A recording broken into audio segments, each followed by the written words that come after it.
চলেন, আপনারা বাসায় দিয়েছি, সময় হয়ে গেছে আমার। বাটপার, হ্যাঁ, শেষ পর্যন্ত পরকিয়া না?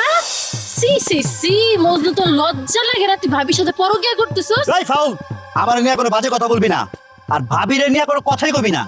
এই মেয়ে, কে তুমি? হ্যাঁ, আমার চরিত্র নিয়ে কথা বলো এত বড় সাহস? তুমি আমাকে চিনো? চিনি চিনি, ভালো মতোই চিনি। আপনি হচ্ছেন রোমান সাহেবের বউ।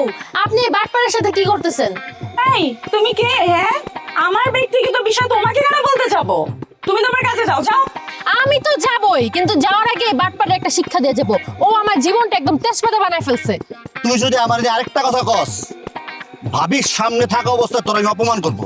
আমরা দুইজন একটা গুরুত্বপূর্ণ বিষয় নিয়ে আলাপ আলোচনা করতেছি, আর তুই নাম জ্বালাই দিয়েছস। হ্যাঁ, তুই হলে একটা উচ্ছিষ্ট, তোর আমি জীবনেও গ্রহণ করবো না। ও, আর আমি তো তোর জন্য পাগল হয়ে বসে আছি, ছাগল কোথাকার। তুই আমার চোখের সামনে পরস কেন? আমি যে রাস্তা দিয়ে যাই তুই ঘুরে ফিরে ওই রাস্তার ভিতরে আসুস কেন? মজনু, তোমরা দুজন ঝগড়া করো, আমি চলে যাচ্ছি। এ কি বলেন ভাবি? দাঁড়ান, বসে আপনার দায়িত্ব দিছে না, আপনাকে নিয়ে আমি যাবো। ভাবির সাথে পরকিয়া করো না? তোর কপালে না দুঃখ আছে। তুই কখন যেন একটা কট খেয়ে যাস রে। এই, তুই আমার চিনোস? থাপড়ায় কান গরম করে দেবো। এতক্ষণ তোর বাজে বকবকানি সহ্য করছি। তুই ভদ্র একটা ছেলের সাথে এরকম বাজে ব্যবহার করতেছিস? হ্যাঁ, এই তুই জানিস আমি যদি চাই এই মুহূর্তে তোকে ঢাকা ছাড়া করে দিতে পারি? এই এত বেশি কথা বলেন না। আমি ঢাকা ছাড়া হব নাকি হব না এটা আমার ব্যাপার। ঢাকা আমি ছাড়বো, কিন্তু তোর না মারা পর্যন্ত ছাড়বো না। তোর আগে মারবো, তারপর আমি ঢাকা ছাড়বো। তুই কি করবার পারছ আমি জানি। শোন, এনে খারায় খারায় আমার আর ভাবির সময় নষ্ট করিস না, যা। এই ভাবি চলো তো। তুই যা যা, আমি কত বড় পাগলি আমি তোরে দেখাই দেবো না। পরকিয়া করো না, সাথে তোর ভাবিরাও দেখাবো। ভাবির জামার কাছে বিচার দেবো। তুই আসিস, তোর সামনে আমার দেখা হোক, তোরে কোপে মেরে ফেলবো ওই জায়গায়। এত ভাবির সাথে পরকিয়া শুরু করছে। এ খালা, তুমি ঢুকছো কहो না? আমি সাইডটা ডিম আনতে বাইরে গেছি, এর মধ্যে তুমি ঢুকে গেছো। হ্যাঁ, তুমি জানো না এই বাড়িতে তোমার ঢোকা নিষেধ?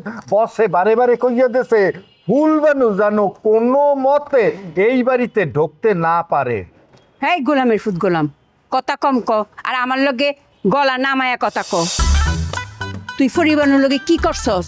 হ্যাঁ, আমি তো দুর্মতালির কাছে বিচার দিয়াইছি, তোর একটু পরে ডাক দিব। তোরে ডাহা শহর থেকে না বিদায় করে আমার তো শান্তিতে ঘুম হইতেছে না। হলো খালা, ওই সুন্দর পড়লা তোমার জীবনে বিয়া হবে না, বুঝছো? তোমার টাকা পয়সা আছে তো, তোমার টাকা পয়সার দিকে হ্যাঁ নজর গেছে। টাকা পয়সাটা খপট করে লইয়াই বাধ্য হবে। রুস্তম, আমার লেগে তোর অত চিন্তা করার কোনো দরকার নাই, তুই নিজের চিন্তা কর। এই ছাগল, এই হ্যাঁ, তুই গেট ফালাইয়া মাইয়া লইয়া ফিল্ডিং মারতেছস?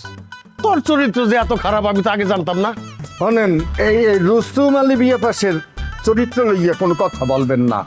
রুস্তুমের যদি চরিত্র খারাপই হইতে এতদিন অনেক কিছু করতে ফেলতে করে নাই, কিন্তু আমি যেহেতু অবিবাহিত আমার তো একটা বিয়ে হওয়ার প্রয়োজন, ঠিক না খালা? লেগে মাঝে মধ্যে একটু পাত্রী খোঁজতে বাইরে ঘোরাফেরা করি। তুই একসাথে অনেক মেয়ের সাথে প্রেম করস, তোর সাথে তো পরিবারের বিয়া দেওয়া যাইতো না? দেওয়া যাবে না মানে? হ্যাঁ, দেওয়া যাবে না মানে কি? আমি তো দেখছি রুস্তম তো তোমার বাগ্নির সাথেই কথাবার্তা বলে। কিরে, অস্বীকার করতে পারোস? না, ওই পরিবানুর চেয়ে অনেক ভালো পাত্রীর সাথে আমার একটা সম্পর্ক চলতে আছে।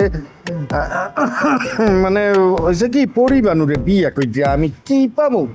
কারণ আমি তো একটা মানুষ, ঠিক না? ওর মানুষ তো বেটার অপশনটা খোঁজে, তা আমি তো বেটার অপশন খুঁজে পেয়েছি। পরিবানুরে কেন বিয়ে হতে যাবো?